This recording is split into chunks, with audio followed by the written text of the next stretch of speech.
they'll get. Civics no longer teaches these constitutional principles in our public schools.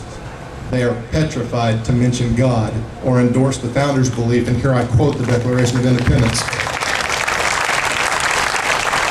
that whenever any form of government becomes destructive of these ends, it is the right of the people to alter or to abolish it and to institute new government, laying its foundation on such principles and organizing its powers in such form as to them shall seem most likely to affect their safety and happiness. But the federal government does not want you to know your rights, because if you don't know your rights, you won't know when the government violates them. I spent 23 years in the U.S. Army Infantry, and out of the thousands of hours of training I went through, not one single minute was spent on instruction on the Constitution. It is up to us, the sovereign in this nation. We, the people, have to take responsibility to educate ourselves on our founding documents. So-called constitutional scholars with socialist agendas are not to be trusted to teach about the Constitution. In fact, when you get home, I want you to do this thing. Go to whitehouse.gov, click on the Constitution link, and read that the current administration believes the Second Amendment gives citizens the right to bear arms, subject to all current infringements, of course.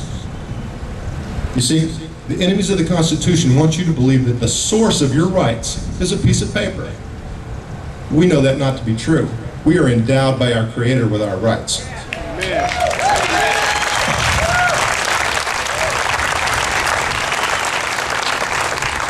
But they want you to believe that the Bill of Rights gives you your rights so they can use that paper to infringe upon and revoke your rights. Time is short. You are standing here today because you know our liberty is circling the drain. It has been said that when the government fears the people, there is liberty, and when the people fear the government, there is tyranny. Restoration of the Constitution is the last chance to save our republic. The government is violating the Constitution and our rights for one simple reason. They're not afraid of us. It is time to make the government fear the people.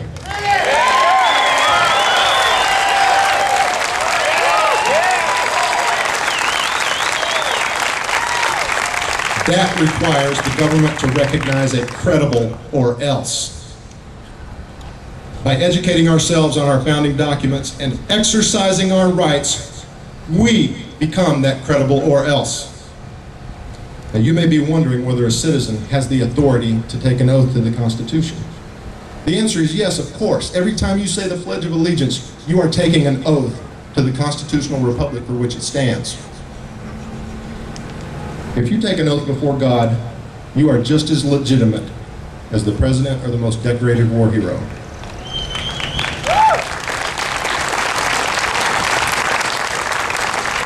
In a moment, I'm going to present an opportunity for those of you who wish to swear your oath to the Constitution. But before I do that, I want to discuss what an oath means. An oath is a solemn promise, calling upon a higher power as witness and invoking the wrath of that higher power for dishonoring the oath. It is not to be taken lightly. It is not just words mouthed in order to get a job.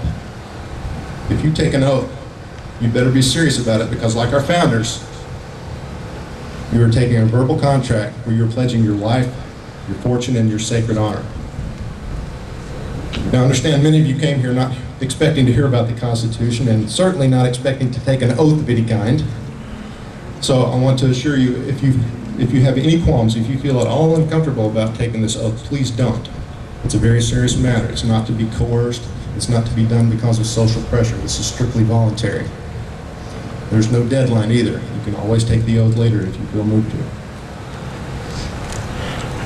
But if taking the oath is something that you desire to do, this is the perfect time and place to make your own commitment to freedom, to answer that question you've been asking of what can I do? So those of you who wish to take the oath at this time, raise your right hand, repeat after me. I state your name. Do solemnly swear that I will support and defend the Constitution of the United States of America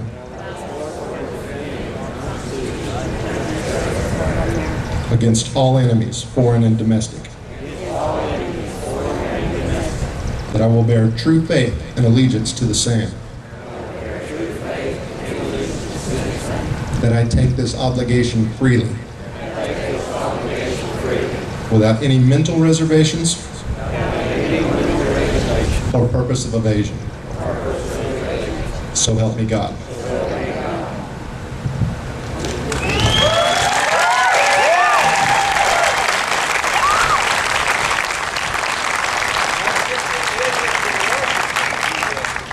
Congratulations.